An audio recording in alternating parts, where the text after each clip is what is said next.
Welcome back to my channel.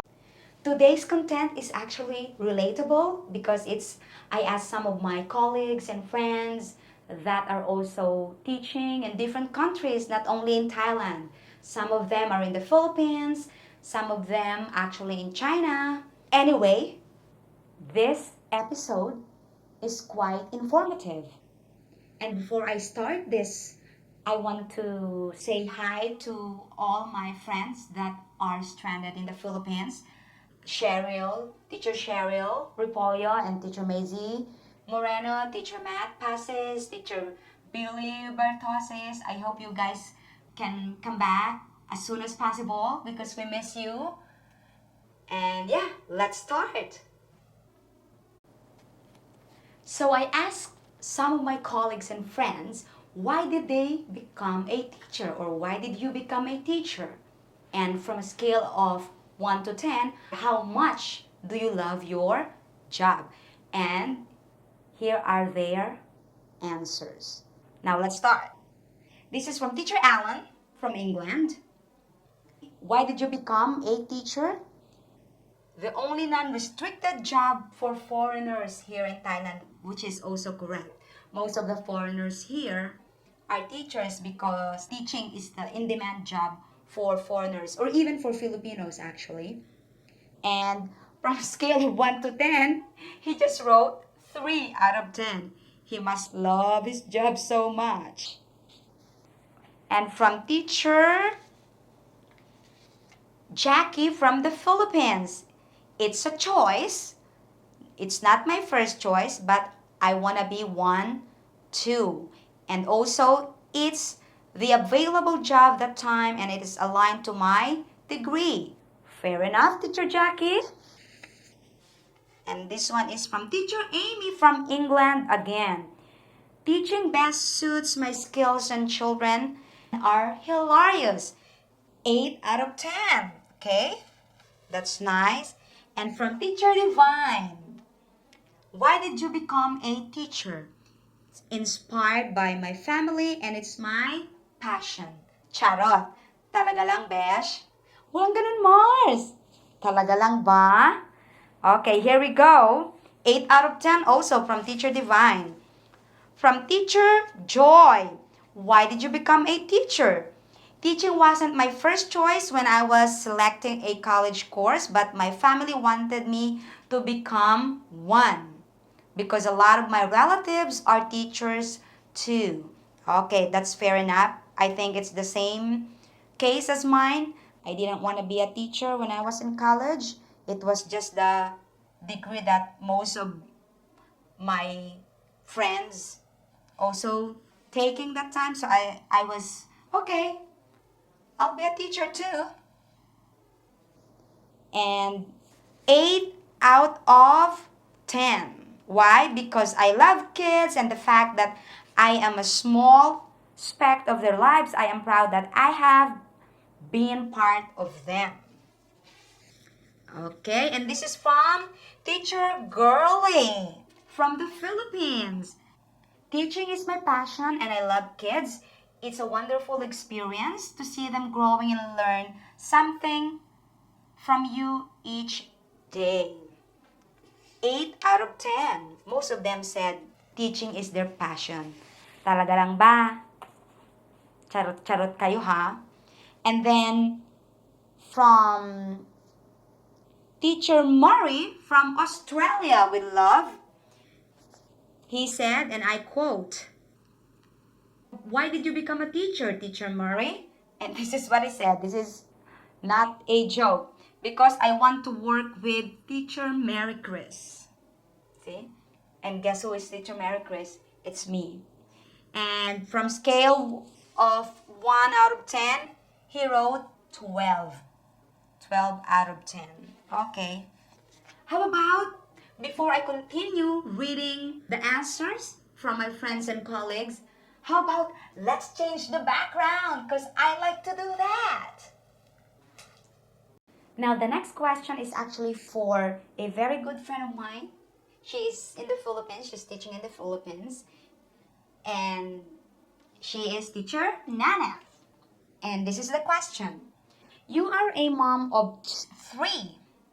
How do you stay organized as a teacher? That's a very good question because a lot of teachers in the Philippines are also, of course, mothers, right?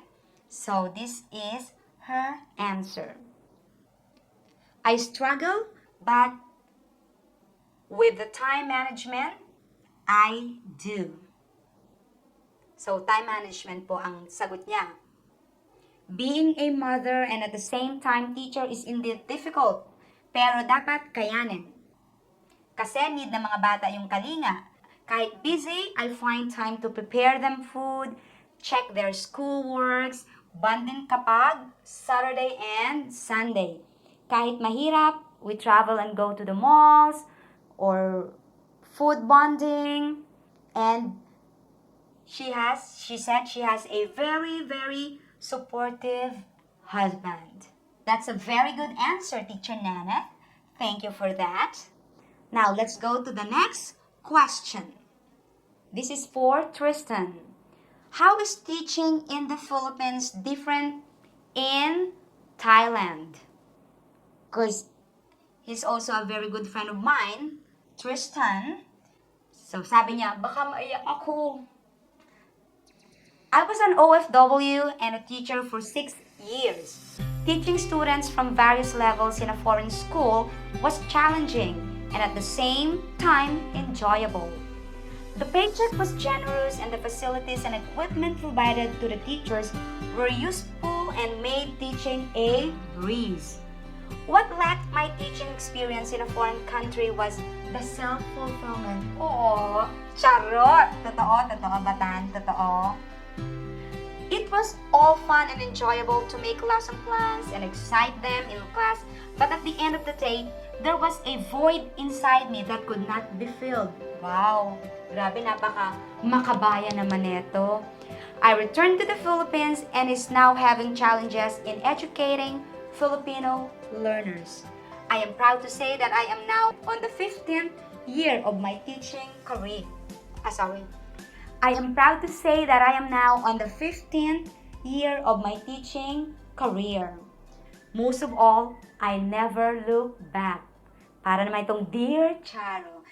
Okay, please subscribe po sa kanyang channel, Stanley Laruan. Subject taught, Social Studies. Teacher, Stanley. Next question is for Teacher Maisie. Teacher Maisie. She teaches in Bangkok. My question for her was, what qualities make a great teacher? Ayan, maganda yan. Ano nga ba? Ano nga ba yung mga qualities na dapat nating taglayin bilang isang, hindi man sabihin nating magaling na guro, pero yung para bang idolo ng mga kabataan ng ating mga estudyante. Acknowledging the fact that each student is different and unique. Sabi ni Teacher Maisie, patience, appreciations of a learner's effort, and continuous encouragement to keep going can make a difference to a learner's progress. Very well said, Teacher Maisie. And another one for her, I also asked her this. In your own experience, what is the best part of teaching? And I quote, the best experience for me will always be that eureka moment. Nox, may pa-eureka, ha? Spell eureka. Charot. When your students finally understand a concept discussed in class, and whenever I see the class engaged and interacting well with our class activity. Tama din naman, di ba?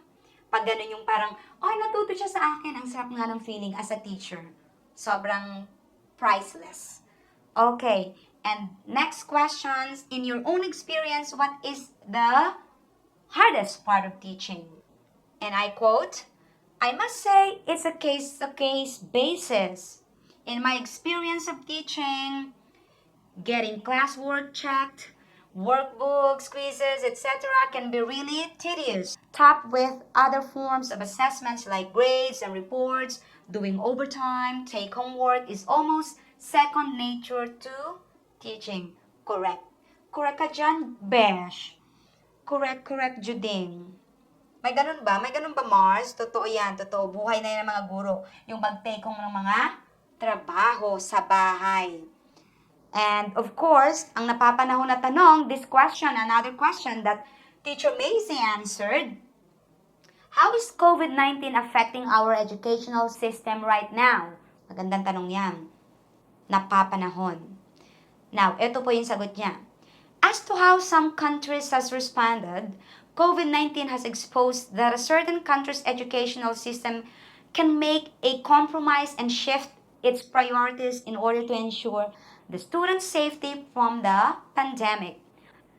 Along with the shift to choose student safety over a normal course of the school year, today's educational system faces the challenge of providing alternative means of learning to students instead of normal classroom setting.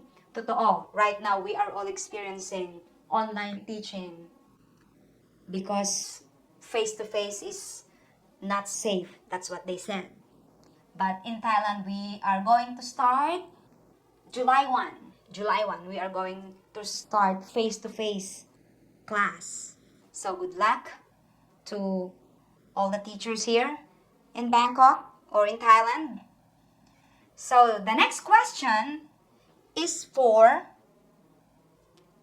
Florencio. He is teaching in China. See, my friends are all international. He is a math teacher. He used to teach in Thailand and then taught in the US and then moved to China. I gave him 3 questions because I know he's very smart. Teacher Renz. Now the first question was, what is the greatest challenge facing teachers today? Napakagandang tanong. Ano nga ba yung mga challenges na kinakaharap ng ating mga guro ngayon, especially sa Pilipinas, di ba? Or let's say not just in the Philippines, all over the world. All over the world. All over the world. What is that, baby? Tonight. I forgot that song. Anyway, and this is what he said, and I quote, as teachers, we must embrace the use of technology and continue attending professional development workshops or seminars. There are new teaching strategies that we need to use in our classes as our students change over time. We have to change the way we teach them. As technology becomes more available and accessible to everyone, we have to learn it. That's correct. Very good answer, Teacher Renz. I'll give you 10 for that. And the second question was, how is teaching in the US, Thailand, and China different? And this is what he said. I was teaching in a public school in the US, and that's a lot different than teaching in a private school in Thailand or an international school in China. Students are well behaved in private or international schools in general. My experience at a public school in the US was that the school has a lot of behavioral problems because of family issues at home, such as poverty, drug addiction of parents, and lack of attention from their parents. Some students don't have food. All this affects students' behaviors at school. Totoo. Kahit di naman sa Pinas, ganun. Yung mga problema nila sa bahay, yung mga hindi iniintindi ng mga magulang, napapabayaan. Pagdating din sa eskwelahan, makikita mo rin yung behavior ng bata na yun ang epekto kung ano siya sa bahay. Kaya diba, sabi nga nila, malaki din yung ginagampanan ng mga magulang sa edukasyon ng mga bata, hindi lang po kami bilang mga guro. Kami ay, kumbaga sabi nila, pangalawang magulang. Kung ano man yung mga behaviors na nakikita natin sa school, yun din po ay dahil sa pagpapalaki ng kanilang mga magulang sa bahay. So kung ang mga bata sa loob ng school, sa isang classroom setting ay mabubuti, may magagandang asal, yun po ay isang refleksyon na pinalaki sila ng mabuti ng kanilang mga magulang at nagabayan sila. Pero syempre, hindi rin naman natin masasabi, kasi ngayon, ang dami nang nakaka-apekto. Nature versus nurture. Ang environment po, malaki din ang epekto niyan sa mga bata pagdating sa kanilang edukasyon. Especially ngayon na halos ng kabataan na exposed sa media. Kaya, thumbs up po sa mga magulang na kahit papaano ay natututukan yung kanilang mga anak. Maraming salamat po sa inyo. Okay, let's move on. Next question for Teacher Renz, my very good friend. The last question actually. And this is the question. What advice can you give for those who want to teach abroad? So, ito po yung sagot niya. If any teachers, especially from the Philippines, want to teach abroad, different countries, they must be a risk taker and open-minded to all. It is better to get your teaching license and have at least 2 years of teaching experience bago kayo mag-abroad. Join in some of the Facebook groups such as Teachers on the Move Internationally, Global Educator Collective, and International School Educators. Those groups have tons of resources, job posts, and information about teaching internationally. They are very helpful. If you can afford, register yourself with some recruitment agencies. Search Associates and ISS Scroll are very reliable agencies that I have used. Global Recruitment Collaborative is a free one that I would recommend. Sabi po niya, contact him if you want advice or more information. Good job, Teacher Renz. Thumbs up. Well done. 2 more.